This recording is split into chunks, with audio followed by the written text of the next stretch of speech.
Hello dear students, मैं अभिषेक कुमार जैन, आपका Hindi educator. Welcome to Unacademy. एक और नए चैप्टर के साथ आपके साथ रूबरू होता हूं।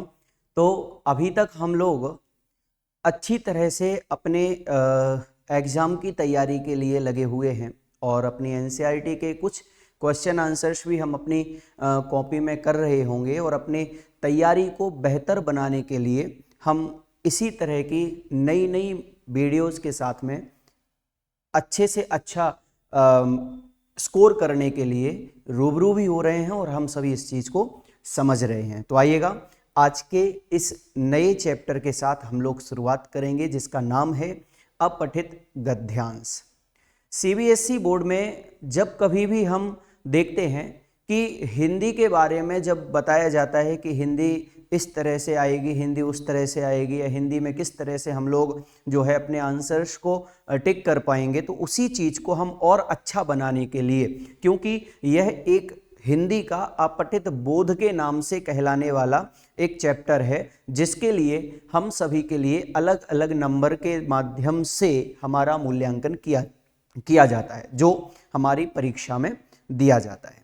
इसी तरह जब हम कोर्स ए और कोर्स बी की बात करें तो हमारे लिए दो ऑप्शन आते हैं, एक अपठित गद्यांश का और एक अपठित काव्यांश अर्थात कि अपठित पद्यांश का। सबसे पहले अगर हम बात करें कि अपठित गद्यांश और अपठित पद्यांश के लिए, तो यहाँ हम दोनों ही बातों को समझेंगे, क्योंकि ये गद्यांश चैप्टर जो है ये अपठित रूप में भी होता है और पठित रूप में भी होता है। अपठित शब्द जो हमारे लिए यहाँ पर नजर आ रहा है, दिखाई दे रहा है, अपठित का मतलब होता है बिना पढ़ा हुआ। यानी कि कहने का मतलब यह है कि जिस वाक्य को, जिस गद्य को या जिस पद्य को, कविता को हमने नहीं पढ़ा है, अर्थात नहीं पढ़ने का मतलब है कि हमारी पाठ्य पुस्तक में यह वस्तु नहीं है, तो उस जगह पर यहाँ अपठित शब्द आता है। इसी में ही आप लोगों के लिए बताया जाएगा कि एक पठित गद्यांश और पठित पद्यांश भी होता है, जिसे हम सीन पैसेज और सीन पोएम कहते हैं।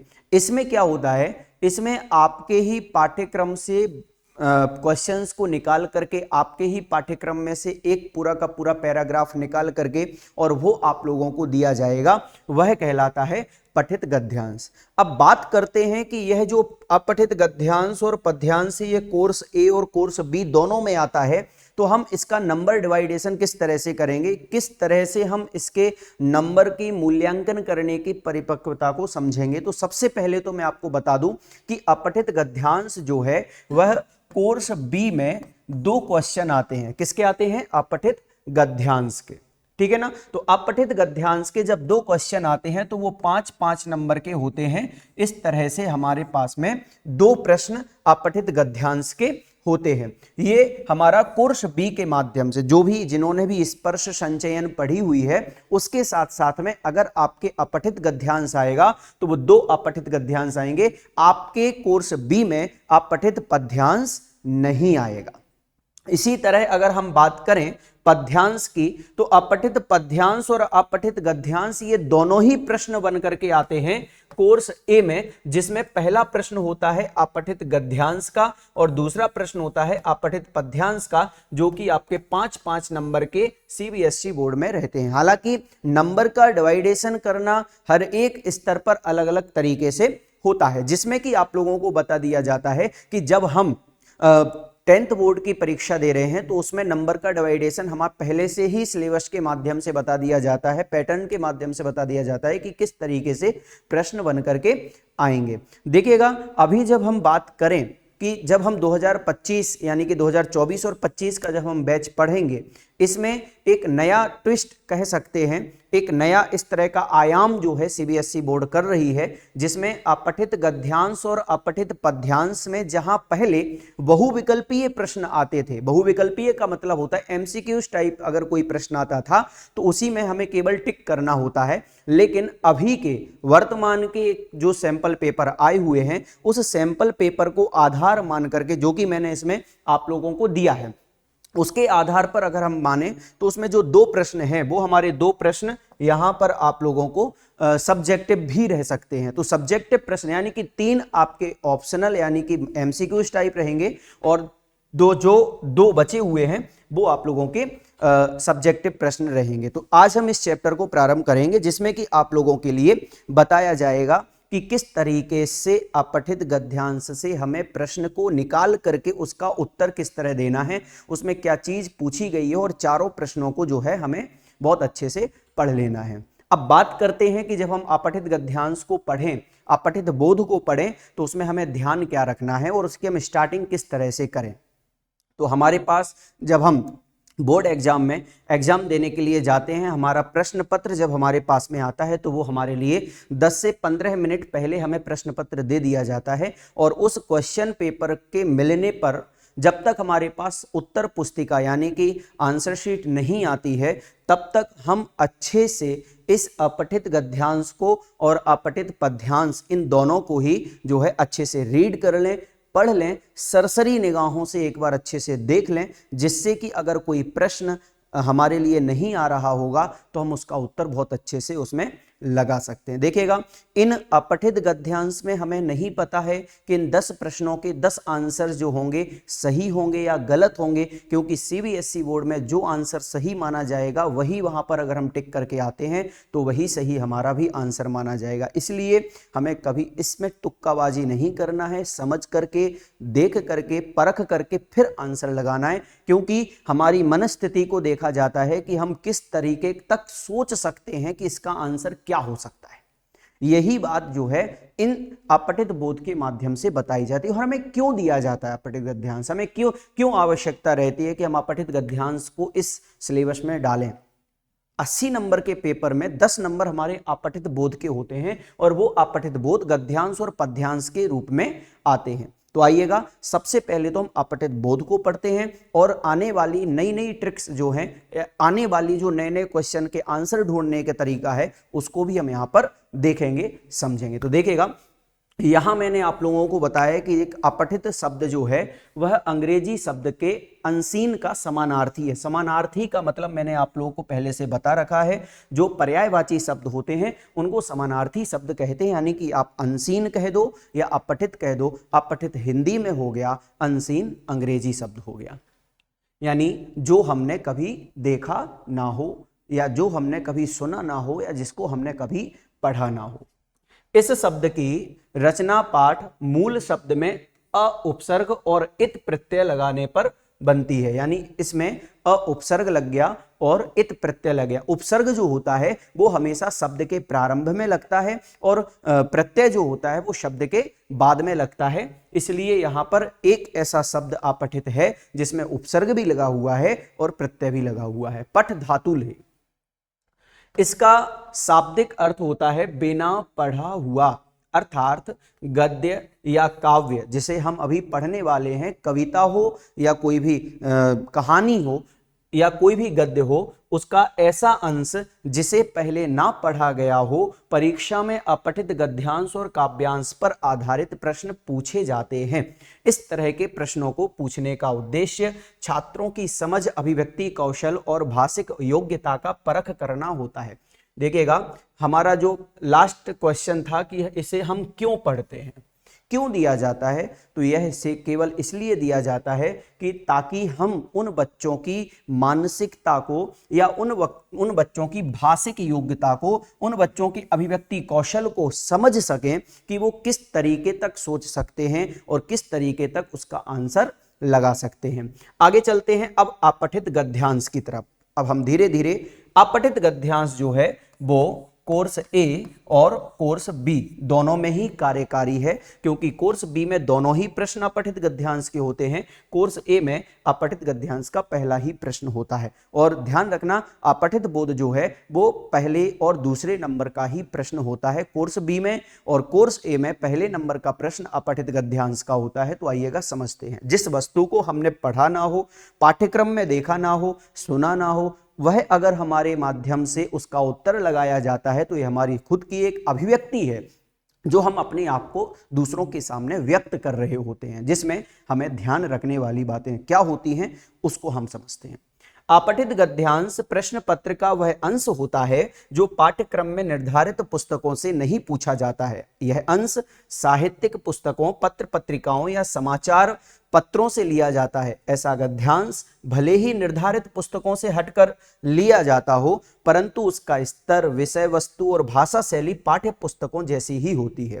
कहने का मतलब यह है कि अपठित गद्यांश या अपठित पद्यांश भले ही हमारी पाठ्य पुस्तकों से ना लिया जाता हो, लेकिन जिस जहां से भी लिया जाता है उसका स्तर, उसका भाषा शैली, उसका समझना जो भी है वो हमारी 10th यानी कि 10वीं कक्षा के अकॉर्डिंग ही होता है, उस पर ही आधारित होता है। यह गद्यांश किसी साहित्यिक पुस्तक से लिया जाता हो, कोई भी साहित्य की पुस्तक, उपन्यास इत्यादि से लिया जाता हो, या किसी पत्र पत्रिका यानी कि अखबार समाचार पत्रों में से भी कोई एक लेख निकाल करके दिया जा सकता है, अथवा यहाँ पर इसी तरह से अनेक जो कवि हैं उनकी और भी रचनाएं हैं उनमें से भी वो लिया जा सकता है। इस तरह यहाँ पर स्तर, विषय वस्तु, भाषा शैली जो होती है वो पाठ्य वस्तु के हिसाब से ही होती है। जिस कक्षा में हम पढ़ रहे हैं उसी कक्षा के अंतर्गत ही हमारे लिए पूछा जाएगा। ऐसा बिल्कुल भी नहीं होगा कि हमारे स्तर से ऊपर का कोई क्वेश्चन यहाँ पर आया हो।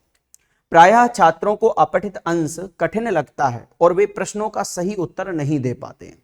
बिल्कुल सही बात है, हम नहीं दे पाते हैं क्योंकि हमें ये कठिन लगता है, क्योंकि हम उस स्तर तक नहीं सोच पाते हैं। लेकिन फिर भी उसको सरल बनाने के लिए उसका अभ्यास करना, उसको पढ़ना, जैसे कि मैंने आपको पहले बता दिया है कि जब आप अपठित गद्यांश के प्रश्नों को पढ़ें तो प्रश्नों को पढ़ने की अपेक्षा आपके पास जब प्रश्न पत्र पहले आ जाता है, जब आपके पास पूरे के पूरा प्रश्न पत्र, क्वेश्चन पेपर आपके पास आ गया 10 से 15 मिनट पहले, तो आप उस प्रश्न पत्र को तो रीड करें ही करें, साथ साथ अपठित गद्यांश और अपठित पद्यांश को एक बार अच्छी तरह से 1 से 2 बार में अच्छे से पढ़ लें और उसके बाद आप क्वेश्चन आंसर देखें। और अगर आपको लगे कि इस क्वेश्चन का आंसर जो है वो ये होगा तो आप तुरंत पेंसिल से उस पर टिक कर लें और जैसे ही आपके पास आंसर शीट आए, आंसर शीट में पहला प्रश्न लिख करके उसमें जिस भी क्वेश्चन का आंसर आपको आ रहा है आप उसमें राइट टिक कर दीजिएगा। इस तरह से आपको उत्तर लिखने हैं। देखें, इसका कारण अभ्यास की कमी होती है। किसका कारण अभ्यास की कमी? क्योंकि हमें उसका उत्तर अच्छे से नहीं आता है, क्योंकि हम उसका अभ्यास नहीं कर पाते हैं। अपठित गद्यांश को बार बार हल करने से भाषा ज्ञान बढ़ता है, यानी जब हम किसी भी अपठित गद्यांश को पढ़ें तो हमारा भाषा ज्ञान बढ़ता है, भाषा को समझने का एक बुद्धि कौशल बढ़ती है, शब्द भंडार में वृद्धि होती है, इसमें भाषिक योग्यता बढ़ती है। यानी शब्द भंडार का मतलब होता है हमें नए नए पर्यायवाची, नए नए विलोम शब्द, नए नए समानार्थी, नए नए और भी अनेक प्रकार के शब्दों से हमें रूबरू होना पड़ता है और वो भी हमारे पास में देखने को मिलते हैं। इस तरह आगे प्रसंगानुसार शब्दों के अनेक अर्थ अलग अलग प्रयोग से परिचित होते हैं, यानी हमारे पास में उस जो प्रसंग उसमें चल रहा होगा उस प्रसंग के अंतर्गत ही हमारे लिए कुछ नए नए शब्द मिलते हैं और उन नए शब्दों को हम समझते हैं जिनका अर्थ भले ही अलग अलग हो। गद्यांश के मूल भाव को समझकर अपने शब्दों में व्यक्त करने की दक्षता बढ़ती है, इससे हमारे अभिव्यक्ति कौशल में वृद्धि होती है, भाषा की योग्यता में वृद्धि होती है। भाषा की योग्यता का मतलब होता है कि हमारे लिए भाषा की एक नई योग्यता से परिचित होना पड़ता है, भाषा भी हमारी बढ़ती। इस तरह से ये 4-5 पॉइंट जो हैं वो हमारे अभ्यास को और अच्छा बनाने का सरल तरीका है। अब आइएगा आगे चलते हैं, जिसमें आप लोगों को बताया जाएगा कि गद्यांश होता क्या है, गद्यांश कहते किसे हैं। गद्य का ऐसा अंश जिसका पहले अध्ययन नहीं किया गया हो वह अपठित गद्यांश कहलाता है, जिसको हमने पहले समझ लिया है। प्रायः अपठित गद्यांश का उद्देश्य किसी विषय को समझना, भाषा और शैली के बीच के संबंधों को खोजना तथा विद्यार्थियों की अवबोध क्षमता को परखना होता है। अपठित गद्यांश के अंतर्गत विद्यार्थियों को भावार्थ यानी कि मूल भाव को समझकर उसका सावधानी पूर्वक गंभीरता व गहनता से अध्ययन करना अत्यंत आवश्यक है। यानी ये 3 पॉइंट जो हैं ये भी हमारे अपठित गद्यांश को और अच्छा बनाने का एक सुव्यवस्थित तरीका है, एक सुव्यवस्थित साधन है, जिससे कि हम नई तरीके से या नए ढंग से जो है अपठित गद्यांश को के आंसर लगा सकते हैं। अब हम चलते हैं कि जब हम अपठित गद्यांश को हल नहीं कर पा रहे हैं तो हमें किन किन बातों को ध्यान रखना चाहिए, और उसके बाद हम एक दो ऐसे गद्यांश समझेंगे जिसमें कि आप लोगों को पता चलेगा कि किस तरह से अपठित गद्यांश आते हैं। उदाहरण के तौर पर देखिएगा, सबसे पहले अपठित गद्यांश को हल करने के चरणबद्ध तरीके निम्नलिखित हैं। चरणबद्ध का मतलब होता है क्रमानुसार एक एक चरणबद्ध एक एक तरीका अगर हम इसको अपनाएं एक एक पॉइंट वाइज तो हमें अपठित गद्यांश के आंसर बहुत अच्छे से आ जाएंगे। तो आइएगा देखते हैं इन्हीं आंसर्स को। चलिएगा देखें, सर्वप्रथम दिए गए अपठित गद्यांश को 2-3 बार ध्यानपूर्वक पढ़कर उसके मूल भाव को आत्मसात यानी कि समझना चाहिए। मतलब कहने का यह है कि जब हमारे पास प्रश्न पत्र आ जाए और हमें समय भी ना मिले, कोई बात नहीं, जब हम इस पहले प्रश्न को कर रहे हैं, दूसरे प्रश्न को कर रहे हैं जिसमें अपठित गद्यांश आया हुआ है, जिस भी प्रश्न में अपठित गद्यांश आया है उस प्रश्न को बहुत अच्छी तरह से पढ़ लेना चाहिए, लेकिन सर्वप्रथम 2 से 3 बार उसको ध्यानपूर्वक पढ़ना चाहिए। और कहीं पर अगर हमें लगे कि इस अपठित गद्यांश में हमें यहाँ पर दिक्कत आ रही है तो उसको अंडरलाइन कर लें, और अंडरलाइन करने के बाद में आप उसे बाद में राइट और बाद में सही भी कर सकते हैं। इस तरह से आप लोगों को समझना है। दूसरा पॉइंट क्या दिया गया है? दूसरा पॉइंट है कि गद्यांश में दी गई सूचनाओं को रेखांकित करते रहना चाहिए। यानी कि अगर हमें कोई भी गद्यांश की बात अगर समझ में नहीं आती है तो उस गद्यांश की बात को अगर हमें नहीं समझ में आ रहा है तो उसको रेखांकित करना। रेखांकित का मतलब होता है अंडरलाइन कर लेना। अंडरलाइन क्यों करना? क्योंकि अगर मान लीजिए हम आंसर को नहीं दे पा रहे हैं तो आंसर को समझने के लिए हम अगर अंडरलाइन कर लेंगे तो हमारा जो उत्तर है वो थोड़ा सा सही हो जाएगा और हमें आसानी होगी उस वस्तु को समझने की। इससे विषय वस्तु व पठन कौशल वाले प्रश्नों को हल करने में आसानी होती है। यानी इस तरह का अगर हम तरीका अपनाते हैं कि अंडरलाइन कर लेना, और वही अंडरलाइन अगर करने के बाद में अगर हमें लगे कि ये आंसर इसमें आ सकता है तो उसकी पठन कौशल में हमें और अच्छी जो है आसानी होती है, उन प्रश्नों के उत्तर करने में हमें और आसानी हो जाएगी। तीसरा पॉइंट दिया गया कि भाषिक संरचना एवं व्याकरण संबंधी प्रश्नों के लिए गए कठिन शब्दों, मुहावरों आदि को भी रेखांकित करना चाहिए। अगर हमें लगे कि ये शब्द कठिन सा लग रहा है तो उस कठिन शब्द के नीचे भी अंडरलाइन कर लें। कोई मुहावरा दिया गया, कोई उपसर्ग दिया गया, कोई संधि समास, क्योंकि अभी हम 10th क्लास में हैं तो ये सब चीजें मायने नहीं रखेंगी। क्योंकि हाँ, मान सकते हैं कि ये 8th 9th या 7th या 6th क्लास में हमें संधि विच्छेद के बारे में गद्यांश में से ही पूछ लिया जाता है, लेकिन क्या पता जब हम गद्यांश दे रहे हैं तो 10th क्लास में भी हमारे लिए ऐसा ही पूछ लिया जा सके कि इस शब्द में कौन सा उपसर्ग है, प्रस्तुत गद्यांश के इस शब्द में कौन सी संधि है, प्रस्तुत पद्यांश के इस शब्द में कौन सी समास है, कौन सा पदबंध है। ऐसा भी तो प्रश्न पूछा जा सकता है क्योंकि ये हमारे ही क्वेश्चन आंसर से रिलेटेड रहते हैं, हमारे ही कोर्स से रिलेटेड रहते हैं। इसलिए ऐसे कोई शब्द अगर हमारे गद्यांश में आते हैं तो उनके नीचे अंडरलाइन कर लें और समझ लें कि इसमें कोई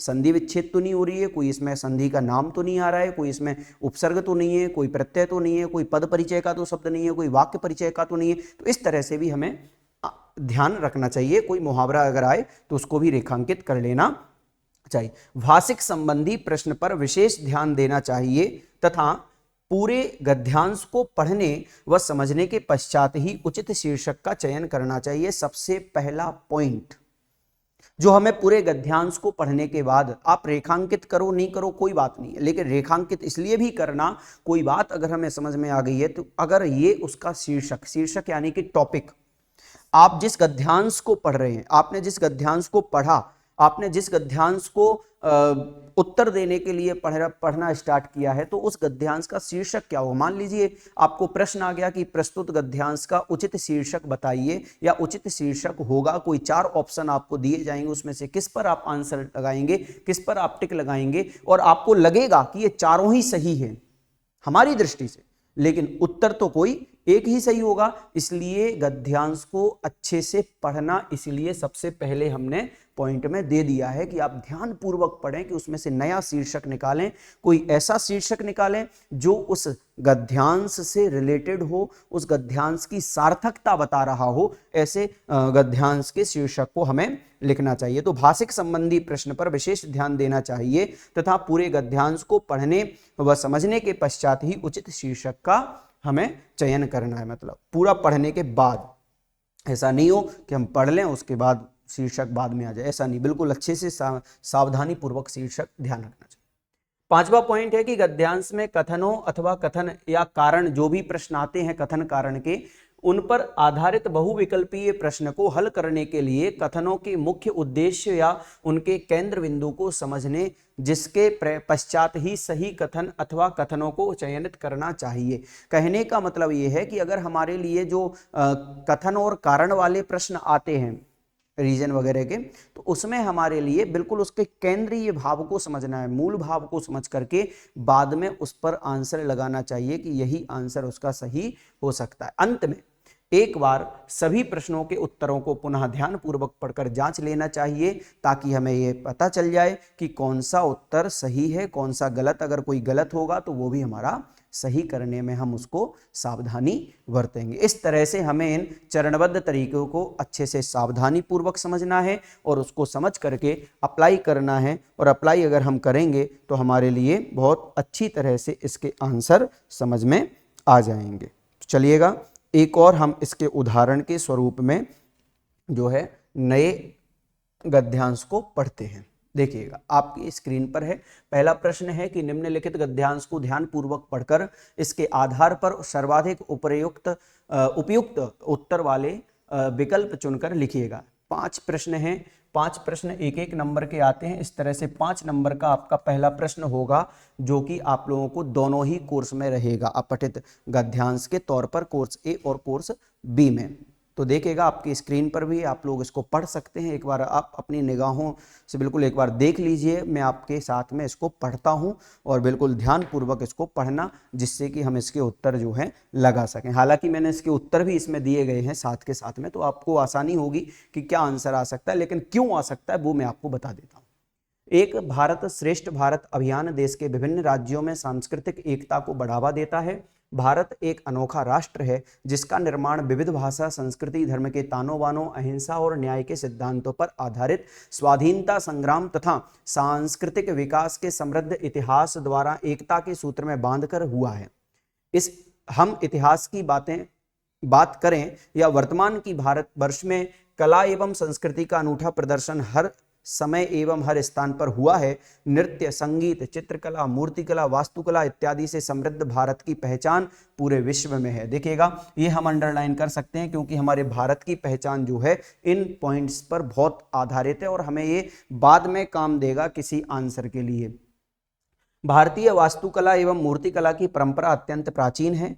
इस कला की कहानी लगभग 5000 वर्ष पूर्व सिंधु घाटी की सभ्यता से आरंभ होती है। इसके 2 प्रमुख नगरों यानी कि जो मोहनजोदड़ो और हड़प्पा है उसमें अच्छी सड़कें, 2 मंजिला मकान, स्नान घर, पक्की ईंटों के प्रयोग के सबूत भी मिले हैं। गुजरात के लोथल नामक स्थान पर जब खुदाई की गई तो खुदाई से पता चलता है कि वहां नावों के समान या नावों से सामान उतारने के लिए 216 × 37 यानी कि 216 × 37 मीटर लंबी चौड़ी तथा 15 फीट गहरी गोंदी बनी हुई थी। गोंदी यानी कि जहां पर सामान उतारा जाता था, बंदरगाह जो बना हुआ होता है।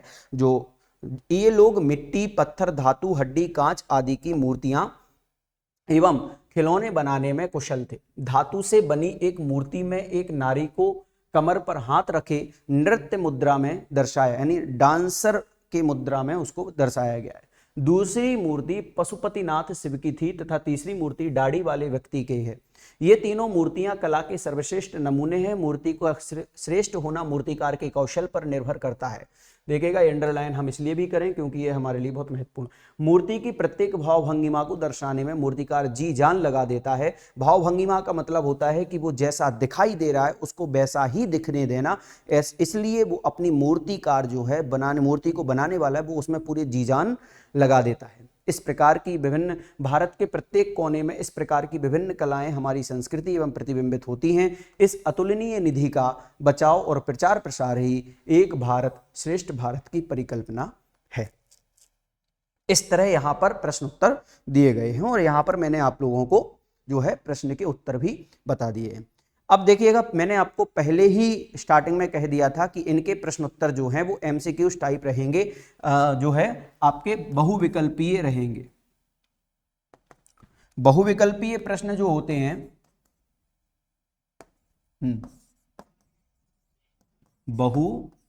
बहुविकल्पीय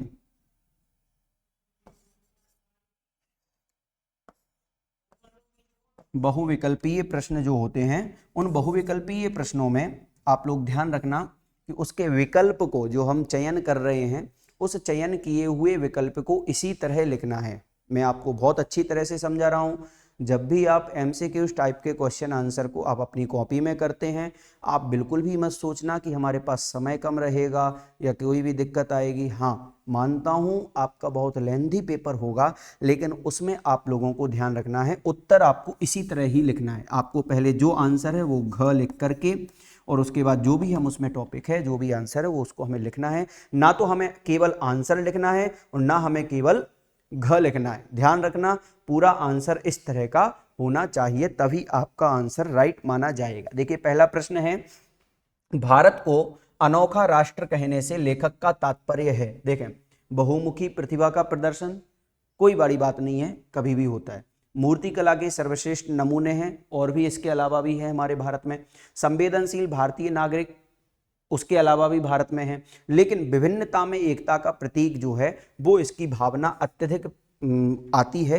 क्यों आती है? क्योंकि हमारे भारत देश ही केवल एक ऐसा मात्र देश है जिसमें हम विविध प्रकार के दर्शन, विविध प्रकार की सांस्कृतिकता, विविध प्रकार की लोकता को हम एक में देखते हैं। विभिन्न प्रकार के धर्म भी होते हैं लेकिन उसको भी हम एक में गिनते हैं। इसलिए विविधता में एकता का जो प्रतीक होता है वो केवल हमारा भारतीय दर्शन है। और उस भारतीय दर्शन में इसलिए लेखक का जो एक तात्पर्य निकल करके आता है, एक अनोखा राष्ट्र जो है वो हमारी विभिन्नता में एकता का प्रतीक का स्वरूप देता है। इसके बाद हमारा दूसरा प्रश्न है कि सिंधु घाटी की सभ्यता प्रतीक है प्राचीन सुव्यवस्थित सभ्यता का। क्यों इसको आंसर सही माना गया? क्योंकि हमारी जो प्राचीनता है उस प्राचीनता को भी सुव्यवस्थित तरीके से वहां पर व्यवस्थित किया गया है, एक ऐसी सभ्यता को वहां उकेरा गया है, इसलिए इसको प्राचीन सुव्यवस्थित सभ्यता मानी गई। आप कहें एक भारत श्रेष्ठ भारत, ये तो एक शीर्षक सा लगता है लेकिन ये उसका आंसर नहीं हुआ। मूर्तिकार का कौशल, मूर्तिकार का कौशल जो है वो भी तो हमें बाद में इसी से ही पता चला। स्वाधीनता संग्राम के नायकों का, ये तो हमारे इसमें आंसर हो ही नहीं सकता है। गद्यांश हमें क्या संदेश देता है? गद्यांश हमारे लिए संदेश देता है कि भारतीय सभ्यता और संस्कृति का संरक्षण हमें बहुत जरूरी है। अगर हम इसका संरक्षण नहीं करेंगे, अगर हम इस भारतीय नृत्य, भारतीय सभ्यता और भारतीय संस्कृति को अगर हम जोड़ करके नहीं रखेंगे तो हम अपनी ही संस्कृति को भूल जाएंगे। क्योंकि अगर हम और भी प्रश्न के उत्तर देखें तो वो क्यों नहीं हो सकते। देखो, इसमें केवल बताया कलाकार अपनी कला का श्रेष्ठ प्रदर्शन करता है, और इसमें बताया कि नृत्य और संगीत की कला विश्व प्रसिद्ध है। यानी ये दोनों जो हैं वो इसमें ही आ गए हैं, यानी सभ्यता और संस्कृति में ही हमारे दोनों पॉइंट आ गए हैं। ठीक है, स्वाधीनता संग्राम में क्रांतिकारियों का, ये तो हमेशा से रहा है, ये भी हमारे इसमें आ सकता है, लेकिन ये आंसर नहीं हो सकता है। इसलिए जो आंसर है वो ग आंसर होगा, कि ग आंसर जो है उसमें बताया गया कि भारतीय सभ्यता और संस्कृति का संरक्षण आवश्यक होता है। अगला प्रश्न है, गद्यांश में मूर्तियों का सविस्तार वर्णन दर्शाया गया है। सविस्तार वर्णन यानी जो हमारे लिए इस गद्यांश में एक विस्तृत रूप से 3 प्रकार की मूर्तियों के बारे में बताया गया है, वो 3 प्रकार की मूर्तियों बताने में हमें क्या बताता है, मतलब उस गद्यांश में जो सविस्तार बताया गया है वो किसके कारण बताया गया, उसका कारण क्या है, उसका कारण है सूक्ष्म अवलोकन एवं कला प्रेम। सूक्ष्म का मतलब होता है बिल्कुल बारीकी से उसका अवलोकन करना, उसको देखना, और जो कला प्रेमी होगा, जो आर्ट को समझता होगा, वही उस बात को बहुत अच्छी तरह से बता सकता है। इसलिए इसमें आंसर जो है वो ए आंसर आएगा, क। नीचे पांचवा प्रश्न, जैसे कि मैंने आपको बताया था कि कारण और कथन वाले प्रश्न आते हैं, उसमें भी आपको इसी तरह बताया, निम्नलिखित कथन ए तथा कारण आर को ध्यान पूर्वक पढ़िए, उसके बाद दिए गए विकल्पों में से कोई एक सही विकल्प चुन करके लिखिए। ए है कथन ए, भारतवर्ष में कला एवं संस्कृति का अनूठा प्रदर्शन हर समय हुआ है। बिल्कुल सही बात है, बिल्कुल हुआ है। भारतीय वास्तुकला एवं मूर्तिकला की परंपरा अत्यंत प्राचीन है, ये भी सही है, लेकिन इसकी व्याख्या जो है वो गलत कर रहा है, इसलिए यहां आंसर आ जाएगा कि ग आंसर आएगा कि कथन ए सही है, लेकिन कारण आर उसकी गलत व्याख्या करता है, क्योंकि दोनों ही वाक्य इसमें गलत नहीं है, एक वाक्य सही है, ये गलत है, इसलिए ये तो आएगा ही नहीं, ठीक है ना। इसलिए यहां पर आंसर आएगा सी। आगे देखें, एक दूसरा इसी तरह का गद्यांश है जो आप लोगों को ध्यान से समझना है। मैंने इसमें आपके क्वेश्चन आंसर दिए गए हैं, आप इसको बिल्कुल आसानी से देख सकते हैं, समझ सकते हैं। अगर कोई आपत्ति आती है तो आप इसको समझने के दृष्टिकोण से दोबारा इसको पढ़ सकते हैं, ठीक है। हम इसको डायरेक्ट बता देते हैं कि इसमें एक परिश्रम के बारे में बताया गया, मेहनत के बारे में बताया गया कि जब इंसान मेहनत करता है, परिश्रम करता है, तो उस परिश्रम करने वाले व्यक्ति के लिए हम किस नज़रिए से देखते हैं, उसका परिश्रम किस तरीके का होता है, बस उसी के एक टॉपिक पर लिया गया एक ऐसा गद्यांश है। उसी गद्यांश के अंतर्गत इसमें जो प्रश्न पूछे गए हैं वो प्रश्न हमारे इस तरह से हैं, और इन्हीं प्रश्नों के उत्तर हमें यहाँ पर लगाने हैं। परिश्रम यानी मेहनत, अपना जवाब आप ही है, उसका अन्य कोई जवाब ना है, ना हो सकता है। अर्थात जिस काम के लिए परिश्रम करना आवश्यक हो, हम चाहे कि वह अन्य किसी उपाय से पूरा हो जाए, ऐसा हो पाना कतई संभव नहीं, वह तो लगातार और मन लगाकर परिश्रम करने से ही होगा। इसी कारण कहा जाता है उद्योगिनम पुरुष सिंह मुपैति लक्ष्मी, अर्थात उद्योग या परिश्रम करने वाले पुरुष सिंहों का ही लक्ष्मी वरण करते हैं। सभी प्रकार की धन संपत्तियां और सफलताएं लगातार परिश्रम से ही प्राप्त होती हैं। परिश्रम ही सफलता की कुंजी है, यह परीक्षण की कसौटी पर कसा गया सत्य है। निरंतर प्रगति और विकास की मंजिलें तय करते हुए हमारा संसार आज जिस स्तर और स्थिति तक पहुंच पाया है, वह सब हाथ पर हाथ रखकर बैठे रहने से नहीं हुआ। कई प्रकार के विचार बनाने, अनुसंधान करने, उनके अनुसार लगातार योजनाएं बनाकर तथा कई तरह के अभावों और कठिनाइयों को सहते हुए निरंतर परिश्रम करते रहने से ही संभव हो पाया है। आज जो लोग सफलता के शिखर पर बैठकर दूसरों पर शासन कर रहे हैं, आदेश दे रहे हैं, ऐसी शक्ति और सत्ता प्राप्त करने के लिए पता नहीं किन किन रास्तों से चलकर किस किस तरह के कष्ट और परिश्रम पूर्ण जीवन जीने के बाद उन्हें इस स्थिति में पहुंच पाने में सफलता मिल पाई है। हाथ पैर हिलाने पर ही कुछ पाया जा सकता है, उदास या निराश होकर बैठ जाने से नहीं। बिल्कुल बहुत अच्छी बात इसमें बताई गई है, और आप लोगों के लिए बहुत समझने वाली बात है कि भाई अगर हम बैठे बैठे ही पढ़ करके पास होना चाहते हैं तो बिल्कुल नहीं हो पाएंगे, हमें उसके लिए मेहनत करनी पड़ेगी, याद करना पड़ेगा। हाथ पांव हिलाने का मतलब है कि हमें उसके लिए आगे बढ़ना होगा। निरंतर परिश्रम व्यक्ति को चुस्त दुरुस्त रखकर सजग तो बनाता ही है, निराशाओं से दूर रख आशा उत्साह भरा जीवन जीना भी सिखा दिया करता है। बहुत अच्छा इसमें आपको एक संदेश दिया गया और साथ ही साथ में एक ऐसा गद्यांश जो हमारे पाठ्यक्रम में है। परीक्षण की कसौटी पर कसे जाने से क्या तात्पर्य है, तो यहां उत्तर आएगा ख आंसर, कथन का प्रामाणिक होना। कथन का प्रामाणिक होने का मतलब है कि जो कथन ये कही गई है, मतलब इस कथन को कहा गया है, मतलब कसौटी पर कसे जाना। कसे जाना मतलब जब हम मेहनत करते हैं तो मेहनत करने के लिए जब हम किसी के लिए कुछ कथन कहते हैं तो उसकी प्रामाणिकता बताने के लिए इस शब्द का प्रयोग किया जाता है। आगे देखें, हाथ पैर हिलाने से कुछ पाया जा सकता है। पंक्ति के माध्यम से लेखक परिश्रम के बारे में कह रहा है, परिश्रम करने की प्रेरणा दे रहा है। बिल्कुल ये तो कोई दिक्कत नहीं है। निम्नलिखित कथनों पर विचार कीजिए। 3 कथन है कि परिश्रम व्यक्ति को सकारात्मक बनाता है, बिल्कुल सही है। आज संसार पतन की ओर बढ़ रहा है, ये थोड़ा सा अलग है। पुरुषार्थ के बल पर ही व्यक्ति धनार्जन करता है, बिल्कुल सही है। तो यहाँ पर ग आंसर जो है वो आपका राइट हो जाएगा। फर्स्ट और थर्ड जो है वो आपका सही माना गया है। ये इसलिए सही नहीं है क्योंकि आज संसार पतन की ओर बढ़ रहा है, मानते हैं पतन की ओर बढ़ रहा है, लेकिन परिश्रम करने से उसी संसार को हम ऊपर भी उठा सकते हैं। इसमें पूरी बात नहीं स्पष्ट की गई, इसलिए आगे देखें। निम्नलिखित में कौन सा शब्द गद्यांश में दिए गए अनुसंधान शब्द के सही अर्थ, यानी अनुसंधान का जो एक पर्यायवाची शब्द है वो अन्वेषण होता है। अन्वेषण का मतलब भी होता है खोजबीन करना। खोजबीन करना मतलब अनुसंधान करना, खोज करना, रिसर्च करना, उसी का ही एक पर्यायवाची शब्द है। निम्नलिखित में से किस कथन को गद्यांश की सीख के आधार पर कहा जा सकता है? तो यहाँ पर मेहनत के बारे में बताया गया है, तो मेहनत से कल्पना साकार होती है, ये बात यहाँ पर उसका शीर्षक जो सीख है, संदेश है, वो यहाँ बताया गया। इस तरह से हमारे जो दो गद्यांश होते हैं कोर्स बी में वो हमारे पूरे हुए। उसी के साथ साथ जब हम कोर्स ए की बात करते हैं तो कोर्स ए में जो पहला प्रश्न गद्यांश का होता है वो उसी तरह से ही आता है और वो भी हमारा पूरा क्लियर हुआ। इसके अलावा जब हम कोर्स ए में बात करते हैं कि अगर हमारे लिए कोई पद्यांश आ जाए जो हमने नहीं पढ़ा हो, उसी पद्यांश को पढ़ने के बाद हम उसके आंसर किस तरह से लगा सकते हैं वो हमें यहाँ पर आगे बताया जाएगा। अपठित काव्यांश यानी कि पद्यांश, पद्य यानी कि कविता का कोई एक ऐसा अंश, काव्य का कोई एक ऐसा अंश जो हमारे पाठ्यक्रम में ना होकर के हमारी परीक्षा में आ जाए, उसे अपठित काव्यांश या अपठित पद्यांश कहा जाता है। अपठित काव्यांश यानी कि पद्यांश, सॉरी यहां पर आप देख लीजिएगा पद्यांश।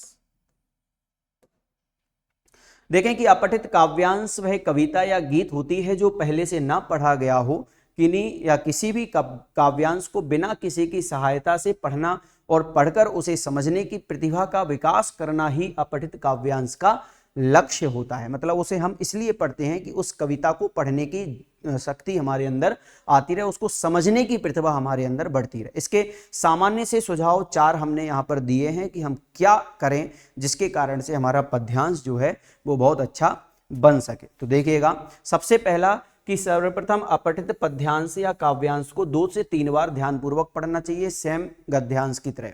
सभी तत्सम, तत्सम शब्द हम सभी समझते हैं कि जो संस्कृत में प्रयोग किए जाने वाले शब्द हैं उनका हिंदी में जो हम प्रचलन लाते हैं उसको हम हिंदी में प्रयोग करते हैं तो उसको तत्सम शब्द कहा जाता है। जैसे कि दुग्ध, दुग्ध का शब्द अर्थ दूध होता है, तो दूध उसका हिंदी अर्थ है, दुग्ध उसका संस्कृत शब्द है, तो संस्कृत दुग्ध को वैसा का वैसा ही हिंदी में प्रयोग करना, ये तत्सम शब्द होते हैं। और ऐसे ही तत्सम शब्दों के ऊपर अंडरलाइन कर लें और कठिन शब्दों को समझने का प्रयास भी करें। प्रत्येक प्रश्न के उत्तर के उचित या सही विकल्प को दिए गए विकल्पों में से चुनने का प्रयास करें। शीर्षक चुनते समय संपूर्ण काव्यांश को ध्यान पूर्वक पढ़कर या ध्यान में रखकर ही काव्यांश के मूल भाव यानी कि केंद्रीय भाव पर आधारित शीर्षक का दिए गए विकल्पों में से चयन करें। यानी जब भी कोई शीर्षक का चयन कर रहे हैं तो शीर्षक यानी उसका टॉपिक अगर हम चुनना चाहते हैं तो हमें उस पद्यांश को, उस काव्यांश को बहुत अच्छी तरह से रीड करना है, उस केंद्रीय भाव को समझ करके ही उसका उत्तर देना है। आइएगा, एक काव्यांश जो हमारे लिए यहाँ पर दिया गया है जो कि आपके कोर्स ए में दूसरे नंबर का प्रश्न होगा। 5 नंबर के प्रश्न होते हैं, हालांकि ये MCQs टाइप होते हैं, लेकिन फिर भी इस बार सैंपल पेपर में थोड़ा सा डिफरेंट जो दिया गया है, मैंने आपको पहले बता दिया है कि 3 प्रश्न इसमें MCQs टाइप दिए गए हैं, लेकिन 2 प्रश्न जो हैं वो आपके सब्जेक्टिव हैं, वर्णनात्मक हैं, यानी 3 बहुविकल्पीय और 2 आपके जो है सब्जेक्टिव यानी कि वर्णनात्मक, जिसमें हमें वर्णन करने को दिया जाएगा। तो देखिएगा आगे इसमें जो उत्तर या जो पद्यांश दिया गया है वो रामधारी सिंह दिनकर, जो कि एक बहुत अच्छे जाने माने बड़े कवि हैं और उनके ही द्वारा लिखा गया एक रश्मि रथी नाम का काव्य है। उस महाकाव्य में से आप लोगों के लिए सप्तम सर्ग से भाग 3 का एक ऐसा पद्य का अंश, कविता का एक छोटा सा अंश जो है वो यहाँ दिया गया है। और उन्होंने कहा कि अर्जुन देखो किस तरह कर्ण सारी सेना पर टूट रहा, किस तरह पांडवों का पौरुष होकर असंख्य वह लूट रहा। देखो जिस तरफ उधर उसके ही वाण दिखाई पड़ते हैं, बस जिधर सुनो केवल उसके हुंकार सुनाई पड़ते हैं। कैसी करालता क्या लाघव कितना पौरुष, क्या कैसा प्रहार, किस गौरव से यह वीर दुरद कर रहा समर वन में विहार। व्यूहों पर व्यूह फटे जाते, संग्राम उजड़ता जाता है, ऐसी तो नहीं कमल वन में भी कुंजर धूम मचाता है। इस पुरुष सिंह का समर देख मेरे तो हुए निहाल नयन, कुछ बुरा न मानो कहता हूं मैं आज एक चिरगूढ़ वचन। कर्ण के साथ तेरा बल भी मैं खूब जानता आया हूं, मन ही मन तुझसे बड़ा वीर पर इसे मानता आया हूं। और देख चरम वीरता आज तो यही सोचता हूं मन में, है भी कोई जो जीत सके इस अतुल धनुर्धर को रण।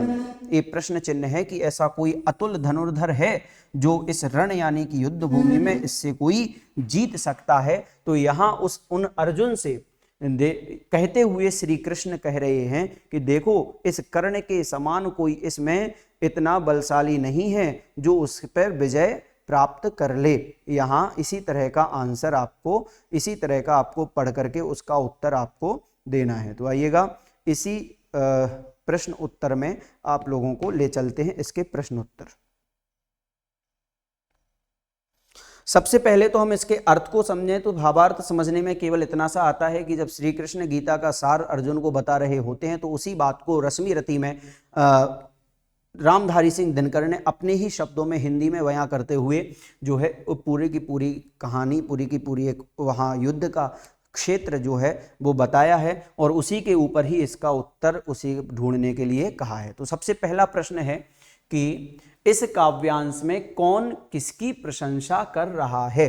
तो अभी तक हम लोगों ने इसमें पढ़ा है कि अर्जुन से श्री कृष्ण कह रहे हैं, तो अब कौन किसकी कर रहा है। तो अगर अर्जुन से कह रहा है कोई, तो पूरे रणभूमि में, पूरे महाभारत में अर्जुन ने किसको ज्ञान दिया था, श्री कृष्ण ने। तो यहां श्री कृष्ण आंसर सही आ जाएगा। अब किसको दे रहे, किसकी प्रशंसा कर रहे हैं, यानी कौन कर रहा है, कृष्ण जी कर रहे हैं। किसकी कर रहे हैं, तो कर्ण की कर रहे हैं। अर्जुन की तो करेंगे नहीं क्योंकि अर्जुन से तो वो बात कर रहे हैं।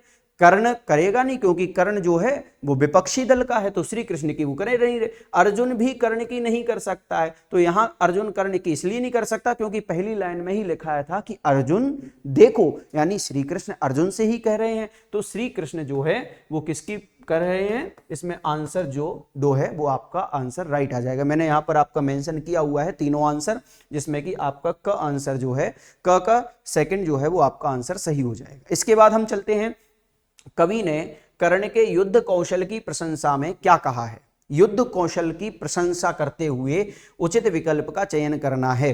तो वहां बताया कि पांडव सेना के पुरुषार्थ को चुनौती दे रहा था। पांडव सेना ने उसे चारों ओर से घेर लिया है। समर क्षेत्र में केवल उसके बाण दिखाई दे रहे हैं, समर क्षेत्र में केवल उसकी हुंकार सुनाई दे रही है। तो इसमें जो राइट आंसर आएगा वो आपका मैं आपको यहां पर बता देता हूं, जो कि इसमें फोर्थ आंसर है। क्यों है, अब हम इसमें समझते हैं। इसमें पूछा गया है कि कर्ण के युद्ध कौशल की प्रशंसा करते हुए कवि क्या कह रहा है। तो उसमें देखो पांडव सेना के पुरुषार्थ को चुनौती दे रहा है। कर्ण जो है वो क्या कर रहा है, पांडव सेना को चुनौती दे रहा है कि मेरे से बढ़कर कोई नहीं हो सकता है, मैं तुम लोगों का खात्मा करूंगा। तो वो पांडव सेना को भी चुनौती दे रहा है। पांडव सेना ने उसे चारों ओर से घेर लिया, ये बिल्कुल गलत है क्योंकि यहां कर्ण के युद्ध कौशल की बात कर रहे हैं। तो कर्ण के युद्ध कौशल की बात में पांडव सेना को चारों तरफ से वो घेर नहीं सकता था। इसके बाद में समर क्षेत्र में केवल उसके बाण दिखाई दे रहे हैं, बिल्कुल राइट आंसर है। समर क्षेत्र में केवल उसकी हुंकार सुनाई दे रही है, ये भी राइट आंसर है। देखो यहां पर मैंने आपको बता दिया है कि उसके जो बाण हैं वही केवल यहां दिखाई दे रहे हैं। इसमें भी आप लोगों को पूरा का पूरा बताया गया है, ठीक है ना। इसके बाद में अगला प्रश्न है, तो इसमें आंसर आ जाएगा आपका फोर्थ नंबर का आंसर आ जाएगा, जो कि आपको नीचे दिया गया, जिसमें पहला, तीसरा और चौथा जो का वाक्य है वो आपका इसमें राइट आ जाएगा। कथन ए और कारण आर को पढ़कर उपयुक्त विकल्प चुनिए। कथन ए कहता है कि कर्ण की गर्जना से पांडव सेना में भगदड़ मच गई। कर्ण, अब कारण कहता है कि कर्ण ने पांडवों की सेना पर भीषण आक्रमण कर दिया था। तो यहां पर जो आंसर दिया गया है वो थर्ड आंसर दिया गया है। इसमें कहा गया कि कथन ए सही है और कारण आर कथन ए की सही व्याख्या करता है। बिल्कुल सही है कि कर्ण की गर्जना से पांडव सेना में भगदड़, यानी जैसे ही कर्ण की एंट्री हुई महाभारत के युद्ध में तो पांडव सेना जो है थोड़ा सा डर गई और उसमें भगदड़ मच गया। ये बिल्कुल राइट आंसर है और वो सही माना गया है वाक्य। लेकिन उसी वाक्य की जो है एक थोड़ा सा उसकी सही व्याख्या करता हुआ दूसरा वाक्य कहा कि क्यों क्यों वो भगदड़ मची, क्योंकि कर्ण ने पांडवों की सेना पर भीषण आक्रमण कर दिया था, इसीलिए वो भगदड़ मच गई थी, इस ये कारण इसका रहा। जैसा कि मैंने आपको बताया था कि 3 प्रश्न इस बार सैंपल पेपर में बहुविकल्पीय हैं, यानी कि उसमें आपको टिक मार्क करना है, तो हमने कर दिया है। लेकिन अब 2 प्रश्न जो हैं उसमें आपको सब्जेक्टिव दिए गए हैं, जो कि मैंने आपके यहाँ मेंशन किए हुए हैं क्वेश्चन के साथ में आंसर। पहला प्रश्न है कि श्री कृष्ण ने अर्जुन को कौन सा गूढ़ वचन बताया। तो यहां श्री कृष्ण ने अर्जुन से यह गूढ़ वचन बताया कि वह अर्जुन तथा कर्ण दोनों की वीरता को जानते हैं, वह दोनों के बल से परिचित हैं, परंतु मन ही मन वह कर्ण को अर्जुन से भी बड़ा वीर मानते रहे हैं। ये गूढ़ वचन जो है वो श्री कृष्ण ने अर्जुन को बताया था, जो कि हमारे इसमें आपके काव्यांश में पहले ही बता दिया गया है। तो देखिएगा मैं यहाँ पर आपको बता देता हूँ, गूढ़ वचन जो है वो यहाँ उन्होंने बताया था। देखो कर्ण उन्होंने कहा कि इस पुरुष सिंह का समर देख मेरे तो हुए मन निहाल नयन, कुछ बुरा ना मानो। मतलब वो कहते हैं कि अगर तुम बुरा ना मानो तो मैं एक बात कहता हूं। बोले क्या? कि मैं आज एक चिरगूढ़ वचन आपसे, मतलब एक छुपा हुआ रहस्य जो गुप्त वचन है मैं आपसे कह रहा हूं। अर्जुन से वो क्या कहता है कि कर्ण के साथ तेरा बल भी मैं खूब जानता हूं, कि मैं तेरा भी बल को तेरी भी शक्ति को जानता हूं और कर्ण की शक्ति को भी जानता हूं। मन ही मन तुझसे बड़ा वीर, यानी मन ही मन मैं तुमसे भी बड़ा वीर जो है किसको, पर इसे मानता हूं, इसे यानी उस कर्ण को मान रहा हूं। इस बात को यहां उन्होंने दूसरे वाले प्रश्न में बताया है, जो कि सब्जेक्टिव है। इसके बाद वाला प्रश्न है कि कर्ण के युद्ध कौशल को देखकर कृष्ण उसके बारे में क्या सोच रहे थे। कृष्ण सोच रहे थे कि संसार में क्या कोई और ऐसा वीर है जो कर्ण की बराबरी कर सके, उसे युद्ध में पराजित कर सके। तो इसी बात को यहाँ गद्यांश में बताया कि वो देख चरम वीरता आज तो यही सोचता हूं। मतलब वो ये सोच रहे थे मन ही मन में कि कोई ऐसा वीर पुरुष है जो जीत सकता है इस अतुल धनुर्धर को। धनुर्धर यानी कि ऐसे अतुल, जो बिना अतुलनीय, जिसकी कोई तुलना नहीं कर सकता, ऐसे अतुलनीय धनुर्धर यानी कि धनुर्धारी वीर कर्ण का कोई जीतना संभव नहीं है। इसलिए कोई ऐसा भी धनुर्धर बाकी नहीं बचा हुआ जो उनके ऊपर युद्ध में पराजित हो सके। ठीक है, इस तरह यहाँ बताया गया। तो यहाँ पर भी जो प्रश्न के आंसर में जो उत्तर में बताया गया है कि कर्ण के युद्ध कौशल को देख करके कृष्ण ने उनके बारे में इस तरह से चर्चा की, इस तरह से वो सोच रहे थे। एक और ऐसी ही कविता रामधारी सिंह दिनकर की, जो हम सभी पढ़ते आ रहे हैं और हम सब इसको सुनते भी हैं। अनेक मूवी में भी इसको बोला गया है और उसका सॉन्ग रिलीज भी हुए हैं। इसके मतलब सॉन्ग से मतलब कुछ कविताएं हैं ऐसी जो पढ़ी गई हैं कवि सम्मेलनों में भी। रामधारी सिंह दिनकर ने इस तरह से भी कहा कि जो बीत गई सो बात गई, जीवन में एक सितारा था, माना वह बेहद प्यारा था, वह डूब गया सो डूब गया, अंबर के आनन को देखो कितने इसके तारे टूटे, कितने इसके प्यारे छूटे, जो छूट गए फिर कहाँ मिले, पर बोलो टूटे तारों पर कब अंबर शोक मनाता है, जो बीत गई सो बात गई, जीवन में वह था एक कुसुम, थे उस पर नित्य निछावर तुम, वह सूख गया तो सूख गया, मधुबन की छाती को देखो सूखी कितनी इसकी कलियां, मुरझाई कितनी बल्लरियां, जो मुरझाई फिर कहाँ खिली, पर बोलो सूखे फूलों पर कब मधुबन शोर मचाता है, जो बीत गई सो बात गई। कहने का मतलब यहाँ पर शीर्षक है कि जो बीत चुका है, जो पास्ट हो गया है, उसको भूल जाना ही श्रेयस्कर है। उसके ऊपर या उस पर अपनी निगाहें टिका करके बैठना, या हम ये सोच करके रहें कि ऐसा क्यों हुआ मेरे साथ, ऐसा नहीं होना चाहिए था, अगर हम इसी बात की चर्चा चिंतन करते रहेंगे तो हमारा भी मन डिस्टर्ब होगा और सामने वाला भी, जो हमारे साथ में रह रहा है, हमारा परिवार है, हमारे और भी रिश्ते नाते, वो भी हमारे बिल्कुल बेहद खराब हो जाएंगे। क्योंकि उन्होंने समझाया, इसमें कहा कि जीवन में एक ऐसा सितारा था, मान लिया, चलो वो तुम्हारे लिए बहुत अच्छा भी था, ये भी मान लिया, और अगर कोई आपसे दूर चला गया है तो सोचो कि वह डूब गया तो डूब गया। सोचना कि देखना, अंबर यानी कि जो आकाश रूपी जो आनंद है, उसका जो मुख है, उसको भी देखो, उसने भी कितने सितारे खोए हैं, उसके कितने भी सितारे तारे हैं जो टूट करके जमीन पर गिरे हैं, कितने ही उसके प्यारे, उसके और भी अच्छे लगने वाले तारे नीचे गिरे हैं, जो छूट गए फिर कहाँ मिले। यानी ऐसे जो सितारे आसमान से टूट करके आ गए वो कभी मिले ही नहीं। पर बोलो टूटे सितारों पर, उन टूटे तारों पर भी बोलो, क्या बोलो कि कब अंबर शोक मनाता है। अब बोलो उस अंबर को कि भी तुमने कभी ऐसा शोक मनाया है कि भी मेरे से दूर चला गया है? नहीं, जो बीत गई सो बात गई। और इसी बात को इन्होंने यहां कहा कि जीवन में वह था एक कुसुम।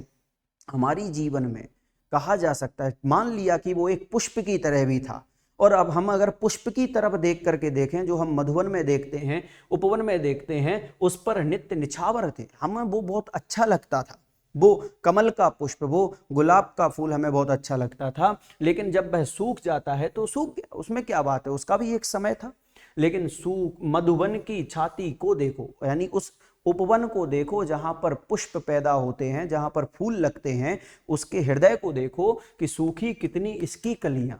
पूछो कि कितनी कलियां हैं जो उसकी फूलों की सूख गई हैं, मुरझाई कितनी वल्लरियां, और कितनी ही वल्लरी लताएं जो उनकी फैली हुई हैं वो कितनी ही नष्ट हो गई हैं, लेकिन वो मुरझाई फिर कहाँ खिली, यानी जब जो मुरझा गई सो मुरझा गई, वो कभी खिली नहीं है। इसी तरह पर बोलो सूखे फूलों पर, उन फूलों पर भी बोलो कि कब मधुवन शोक मचाता है, उस मधुवन ने कभी शोर नहीं मचाया, इसलिए कहा जाता है कि जो बीत गई सो बात गई। इस बात पर रामधारी सिंह दिनकर की ये कविताएं हमें याद आती हैं।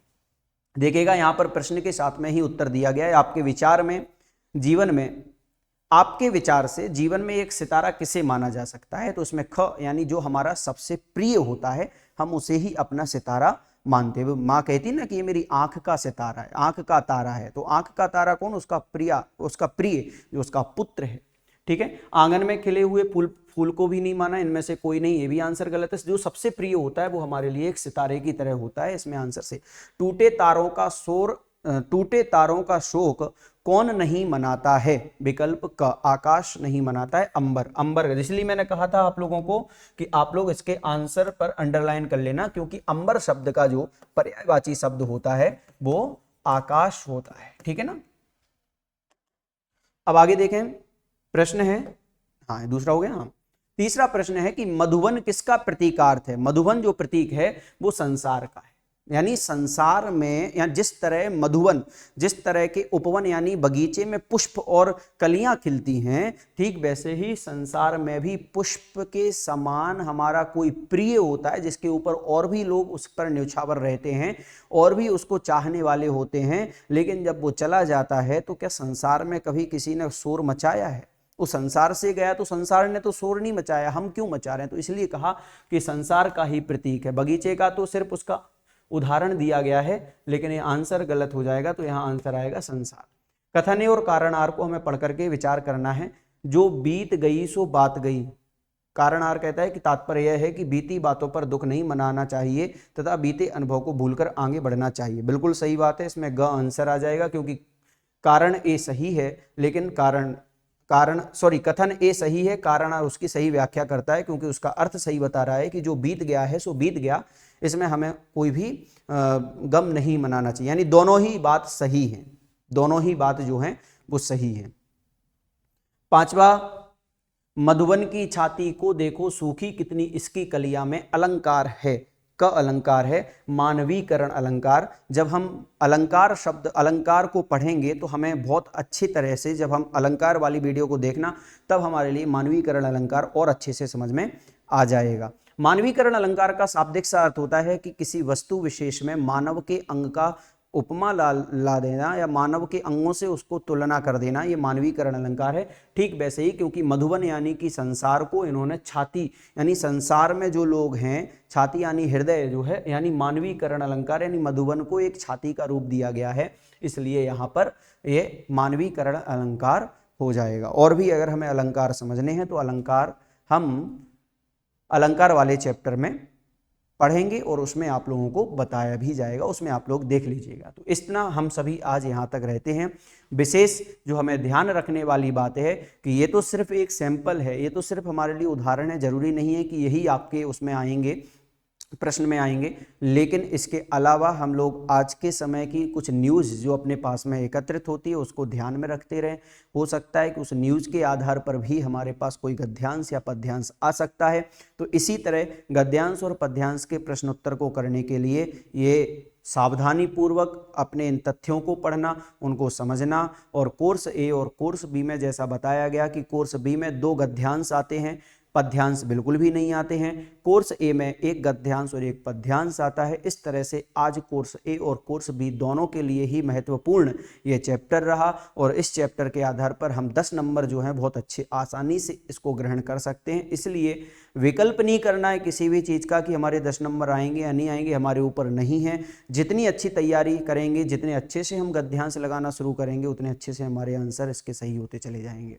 ध्यान रखना, आप अपने न्यूज़पेपर में ऐसे ही गद्यांश को निकाल करके खुद से ही प्रश्न निकालें, खुद से ही उत्तर ढूंढें। इस तरह से आपकी और अच्छे से प्रैक्टिस हो जाएगी और प्रैक्टिस होते होते भी हम गद्यांश को बहुत अच्छे से पढ़ सकेंगे। आज के लिए इतना ही, बाकी अगली वीडियो में अगले चैप्टर के साथ मिलेंगे।